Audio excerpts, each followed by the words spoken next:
Hi everyone, I'm Laura and welcome to The Reset, where together we're looking at different spiritual practices to help us know God more this year. And for this episode, we're looking at resting or Sabbath.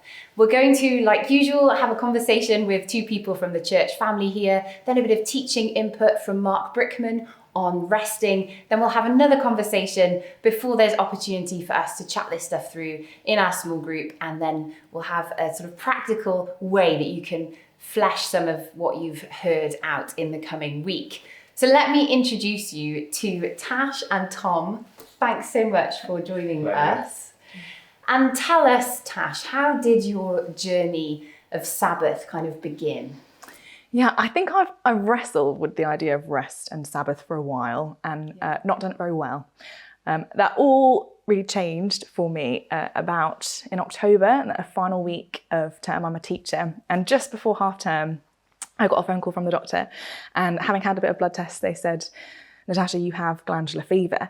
And I think that kick-started a period of time of really having to lean into resting and Sabbath more. On the phone, the doctor was speaking to me and saying kind of how the next season would go. And I found myself really resisting the idea of rest. That was the one thing she said I needed to do to recover from glandular fever was to rest. And I was like, what does that mean? Yeah. And I think I found myself kind of continually quite resistant to the idea. Back after half term and in term time, I'd wake up and not be going into school, just be at home. And even though I had nothing on, I'd wake up and feel internally busy and stressed. And the kind of weight, of my reputation at work, and I just battled with self-worth. I didn't feel kind of important because I wasn't doing anything. I was like, my kids at school need me, but they're kind of getting on without me. And I just got married in summer, and I think I felt I'm being a terrible wife because I'm just at home on the sofa all day. And I think I had to bring all these thoughts and fears and worries to the Lord in that time. And I think it has taught me that Sabbath and rest isn't just important for kind of physical health or emotional health, but really crucial for spiritual health. Yeah. And that's where I'm at the moment. Yeah, thanks, Tash. And Tom, what about you? How's your journey with resting sort of begun? Similar kind of stark awakening to it, but as a student. So my first year I was really keen to get involved as much as I could, and kind of signed up to everything on the Freshers' Fair and wanted to always be doing something, whether that be, a Christian event, uni, work, etc. To be doing nothing felt counterproductive, it felt a waste of time. And that was going fine for me for quite a while until about a few months into my first year, it kind of hit me through exhaustion. And I really noticed that on a student weekend away, I'd arrived really, really tired. And there was a seminar I could sign up to on Sabbath, which had always intrigued me. And I didn't know much about it, but I saw in the little blurb that it was about rest. And so I thought, I need that. Going along, I found out a bit more about how Sabbath is in the Bible and the fact that God rested. And I never got to kind of fully comprehend that, the fact that God, who is infinite and all-powerful, rested. And how much more do I, as a finite, exhausted student, need to be doing this? And so I thought, that's exactly what I need. Yeah. And I left that seminar and did the complete opposite. And I then joined a game of football, being utterly exhausted. And I was dragging myself across the pitch, having this internal battle, thinking, I really need to rest. I really need to rest. Still playing. And then deciding, no, rest is more important. Yeah. And I took myself off the pitch and had the best kip of my life. And so that, I suppose, was how my journey of Sabbath began. Yeah. And I then understood that it was a lot more than that. And it could be a weekly thing rather than just this one-off incident. Yeah. Great. And Tom, how has a day of rest looked for you? Like, what have been some of the features or components of your Sabbath day? Yep. So as I said, it began as a student when I was single, so it looks different now that I'm married. But some things that have stayed the same has been just the ways that I find rest in who I am. So part of that is being in nature. As a student, I used to walk along the river in the morning to a coffee shop. I used to leave my phone at home because I found that it distracted me. And so I used to start the day in that coffee shop journaling and reading without any clue what the time was. So I didn't rush I used to then go home, usually hang out with some friends, my dear kind of easygoing friends, I'd say the hard friends for the working days. And we'd usually spend good time over food, cycling, etc. And then I would usually end the day with a bubble bath and a glass of whiskey, if I'm honest. But that was the way that I found rest, because of the way that I'm made. Great, Tom. And Tash, what about you? Yeah, at the moment, I'm on a phased return back into work. So only working kind of one lesson a day. Yeah. And Mondays I have off. And so Mondays is that Sabbath day, that rest day. And to me, it's a day of worship. I think it's that one day in the week when we get to give back to the Lord and be like, Lord, do with what you will. And so for me, it starts, and really important to kind of get a solid, long, quiet time in. I think often I find that in the week I'm praying on the run or coming to God on the run, and it's just very squeezed. And so on that Sabbath day, it's a space for you to come to God and kind of have that long time with him. And I find that I pray better when walking. So I take myself out, go on a nice walk, and just kind of pour out my thoughts, my fears, worries, praises to God. And in that space, because there's no distractions, I just find that the Lord can kind of untangle the week and my thoughts and kind of push meaning and shape perspective of where I'm at. And then I kind of come back from that journal of thoughts and what I feel like the Lord's said back to me. And then the rest of the day is kind of worshipful activity that I really enjoy doing, get to delight in doing, and can do for him. So maybe playing some guitar or sketching and kind of taking myself off and enjoying some nature as well, maybe. Great. And Tash, how have you noticed the sort of long-term effects of having a day like you've just described? I think closeness with the Lord. I think that's one thing I've just experienced the most of in this season particularly. I think at the moment and in life, busyness is such a common thing. And it feels a lot like the devil uses busyness to distract us from God. And so I think when we kind of give that back to the Lord, that kind of, give our time back to the Lord, it creates that space for him to do stuff in our lives. I've been thinking a lot about the story of Mary of Bethany when she pours out the perfume. And I think because at the moment, time feels quite precious and costly, that to boundary it does feel like quite a cost to be like, okay, Lord, I'm doing this for you. And so then I just really have felt like when we give that time and create that space, we enable the Lord to kind of do deep work in our hearts, and just builds that relationship and that closeness out of this kind of posture of surrender. Yeah, that's really helpful, really helpful. And Tom, what about you? How has this impacted you, having Sabbath, resting? Yeah, similar in a nearness, so a greater intimacy with God, and from that, the fruits of it that we read in Galatians, more peace, more joy, and patience and things like that.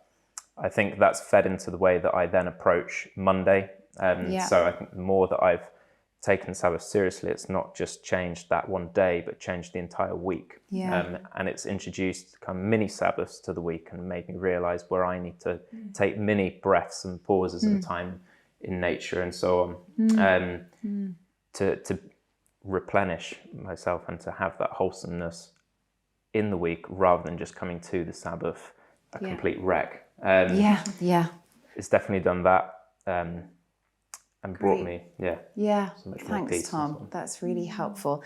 Tash, Tom, thank you so much for joining us for this conversation. And now over to Mark for some teaching on Sabbath and resting. Hello, and I want to share with you about the total joy and delight that is Sabbath. When you preach or teach, sometimes a particular Bible passage or subject can really captivate you. But preaching on the Sabbath about 3 or 4 years ago is the single topic that has blessed me most recently. And I hope I can just whet your appetite for it a little bit more today. When I was in my 20s, I was a workaholic. God, thankfully, has freed me from that. But even today, I can find it hard to rest. Oxford is such a busy, driven city. There always seems to be something more to do. I don't know about you, I'm good at taking holidays, but taking my weekly day of rest can be more of a challenge. When you're caught up in a 6-day relentless cycle of work, it can be hard on that single day of Sabbath to rest fully. But learning about the Sabbath has really opened my eyes. Our culture tends to talk about our weekend or our day off in terms like, I crashed, which is hardly the most life-giving phrase, is it?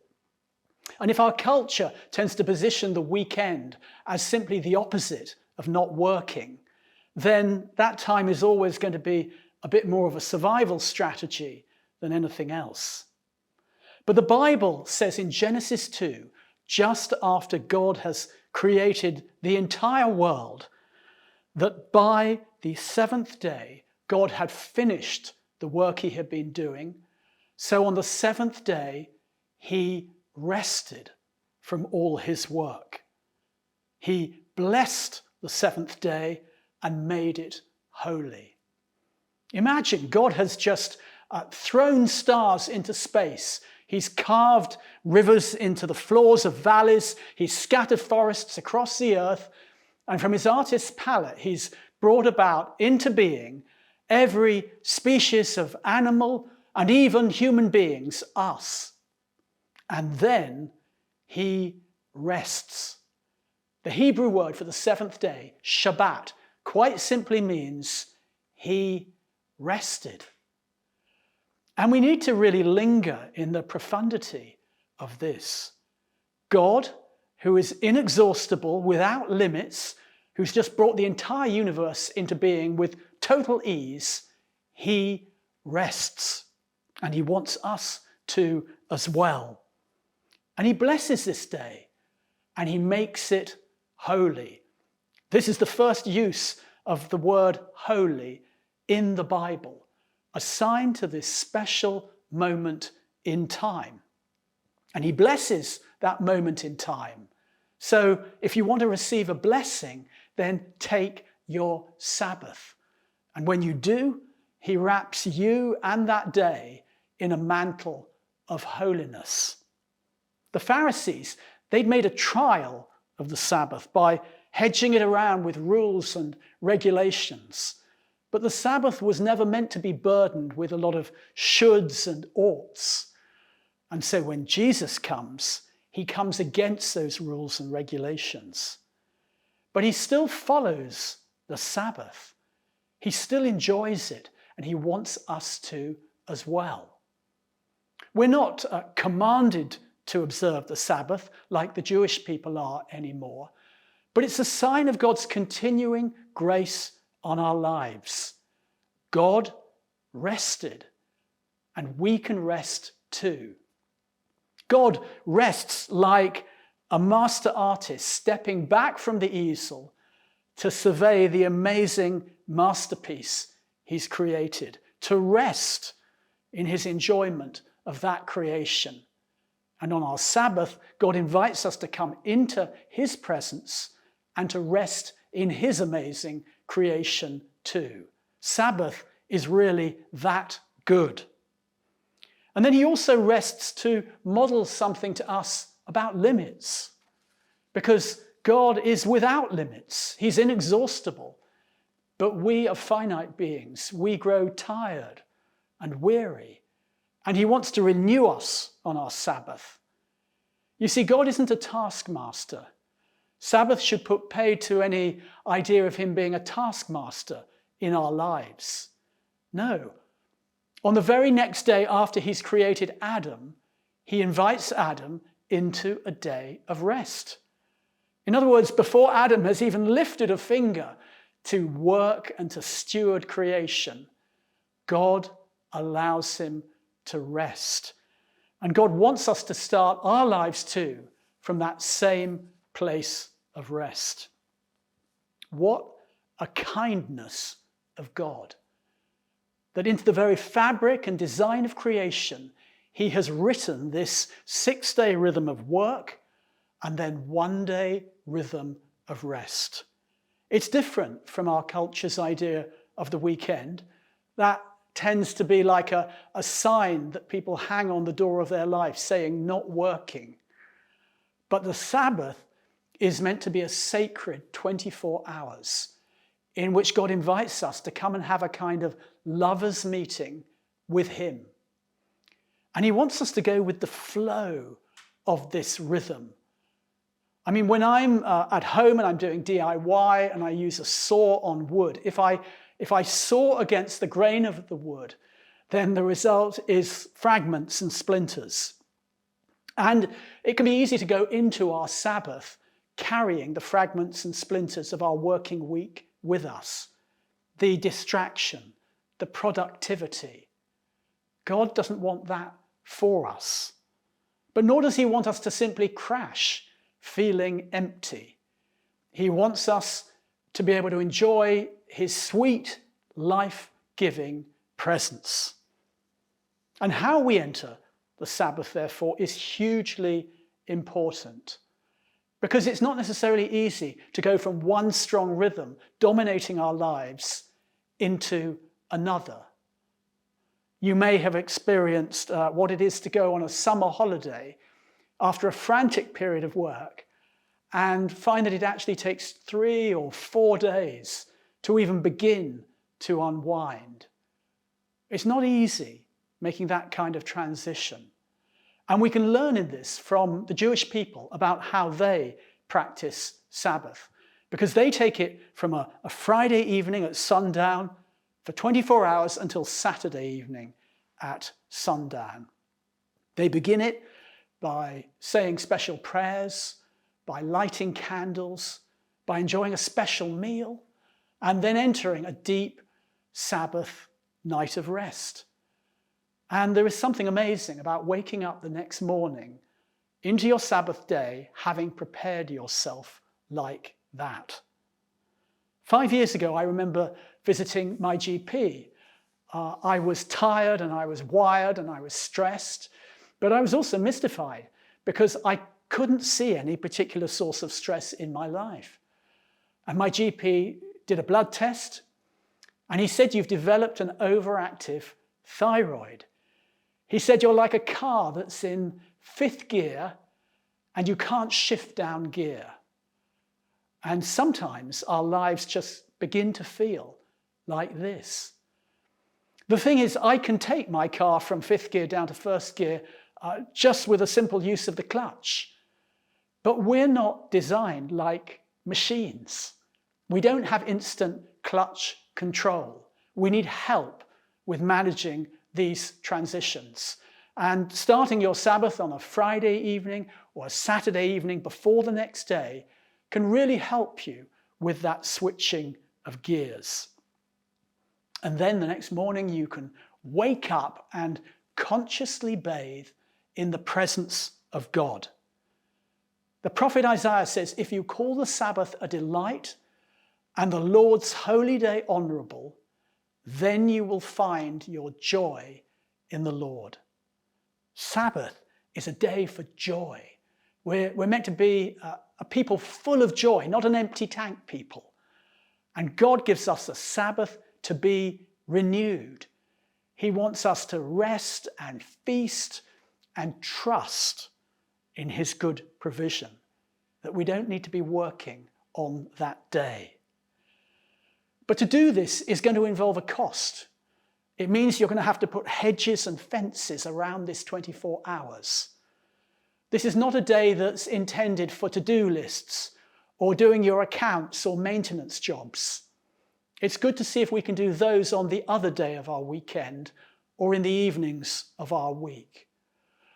And then Sabbath also reveals kind of unhelpful controlling patterns of thinking and behavior that might be lying just under the surface.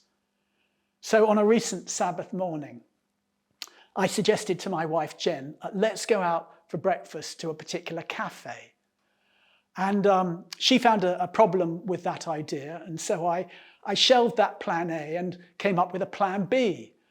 And the plan B was to go to a different cafe that we love for breakfast, and then to go for a walk in a beautiful bit of nature that's nearby.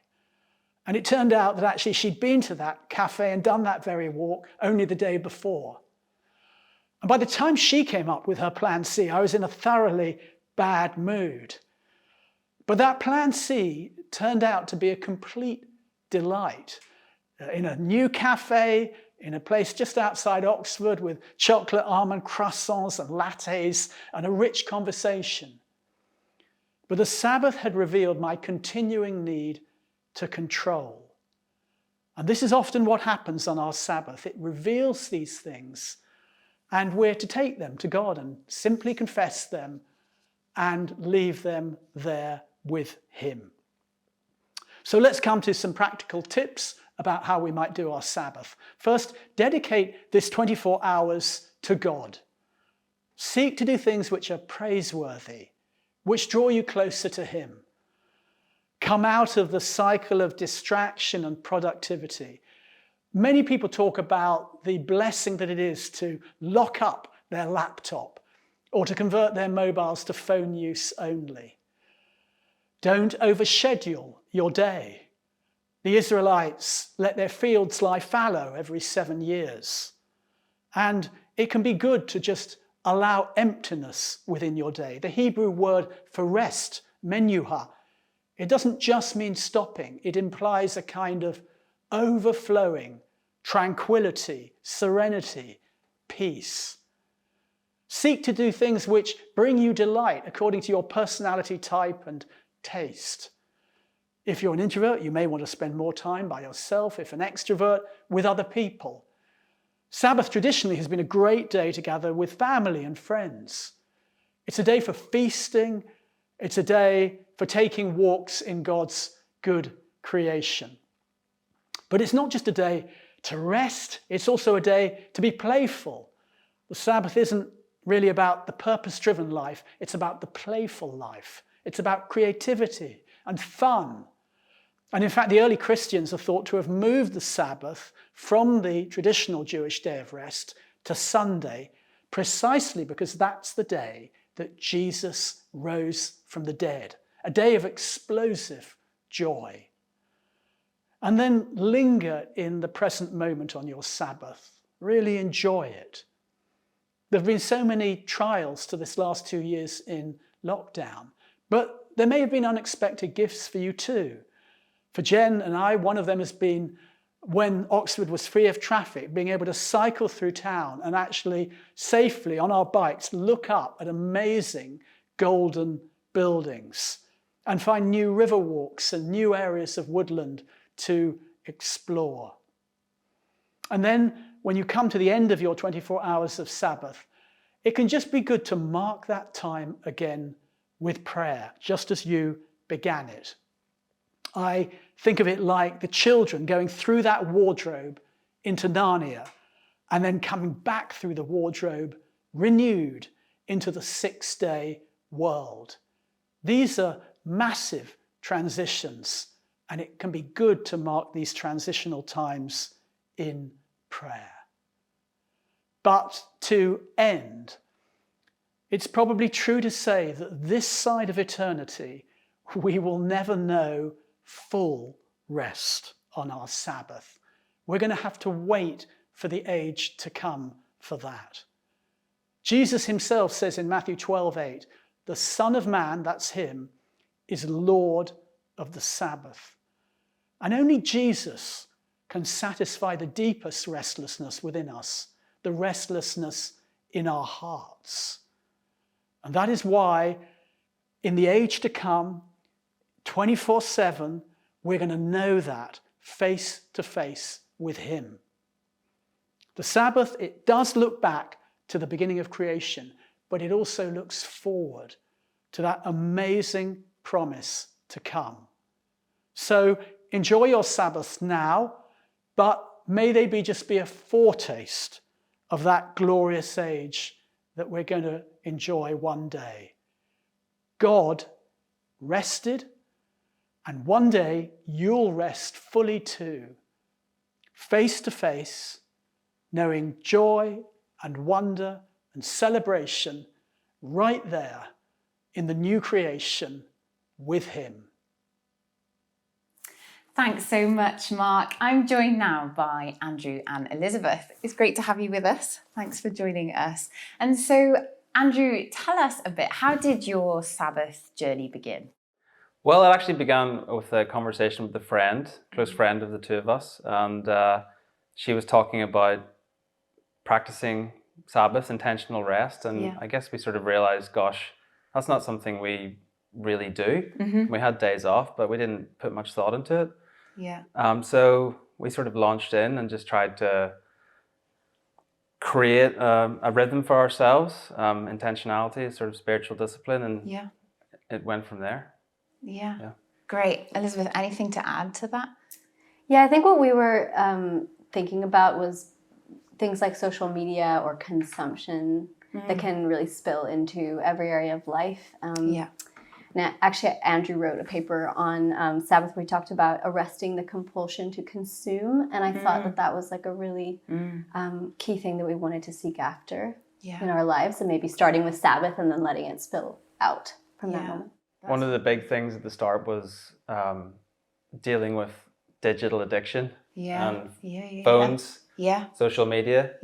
And so I think that was one of the first kind of hard and fast.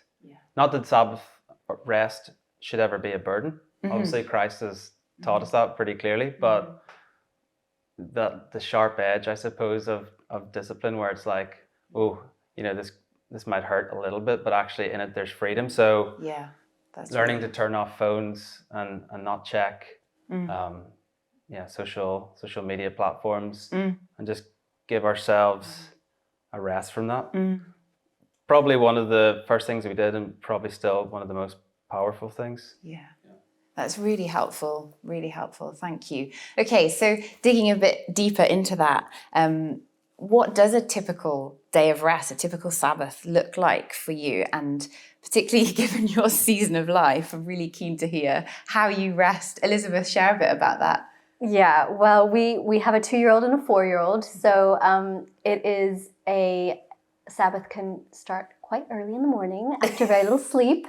But we have the rhythms every week of, actually we start on Friday night and we have pizza and a movie, and that's when they can watch a film, so they love that, and that's really kind of a joyful, restful start. And then on Saturday morning we always have waffles. We often take a walk. We don't cook in the evenings, so I have something like frozen. We might go out for a treat like cake. There's a lot of eating involved. But yeah, I think it's more of a heart posture, I guess, in this season and in every season really, is that what we're seeking after is to rest and step back from work, from as we said, consumption, social media, that kind of stuff. That's great. I love that about the heart posture. That's really helpful. Andrew, anything else to add about a typical day of rest? Yeah. Well, I think one thing that we catch ourselves doing is stopping each other talking about stressy things. So no talking about like projects. What's coming up. Bills. I don't know. What we'd like to have in our house. And also desires. I think a big part of really Sabbath for the people of Israel was just stopping, obviously, and trusting in God's provision, obviously not working. But along with that, I think is, stopping that desire to be in control and to say, this is what we're going to do, or this is the problem we're going to solve, or really trying to allow ourselves to be creatures of God, sort of dependent on the Lord and enjoying creation as well. I think Friday night after the movie, when the kids have gone to bed, a short time of prayer. I think that's the one sort of more intentional, sort of spiritual discipline thing we try to build in is that time of prayer. Otherwise, there's something very helpful about it, where we can just say to the Lord, we've parked the week and all the work and the highs and the lows. And now we're sort of resting. So, Oh, that sounds great. What a great 24 hours. And so, Andrew, how have you found that this practice of resting and Sabbath has grown you or changed you? Well, I definitely don't see it as an isolated event. And I think that's some of the power of intentional rest, is that it comes into the rest of the week with us and shapes us beyond just that time. So take, for example, again, the trying to know our boundaries of social media or technology. I mean, I'm fighting that fight the rest of the week and often failing. But Sabbath is a time to remember why it's good, why freedom that God intends for us is good. So the Sabbath sort of comes with us, and I find that it teaches. I mean, just stopping. I studied ecology. I absolutely love creation, so remembering just to rejoice in what the Lord has made, and sort of join with the community of creation, so to speak, and just as everything came before the Lord on the seventh day in the Genesis account. So, it's our chance on a Sabbath rest day just to kind of be with creation in praise of God. And that has definitely had an impact on me. Yeah, that's great. Yeah, Elisabeth, anything for you? Yeah, I think it's revealed in me, things that need to be reshaped in my spiritual life. My desire to be planning and organizing and thinking ahead and sort of like taking the reins instead of allowing God, like Andrew said, being dependent on Him, delighting on what He's given us now, being in the moment. And as we said earlier, with toddlers, with a 4-year-old, like that doesn't always look like, oh, I'm just going to sit on the sofa and rest. Sometimes it's like, I'm running around after a grumpy 2-year-old, but my heart is focused on thanking God for what He's given us and delighting in it. And so I think that's where we want to take this forward. The rhythms will change according to our season of life. Maybe the pizza ritual will be with us always, and the waffles. But I hope so. Oh, great. Thank you both so much, Andrew and Elisabeth. It's so great to hear from you. There's going to be a chance now for you to chat this through in your small group or with a friend. And we've also been giving you a practical exercise to do each week. And so for this week, put aside and plan towards a 24-hour Sabbath from sundown on one day to sundown on the next, where you begin and end that time praying and dedicating it to God and doing things which bring you life. Maybe it's having a special meal or taking a walk, and definitely make sure that in that time you rest and lie fallow. And you might find that as you're doing that day of rest, there are things that you want to bring into sort of a mini Sabbath in an evening of your week. We really hope doing that blesses you this week. And next week for the reset, we're going to be looking at giving. So do join us then. Thanks so much for being with us. Have a great week.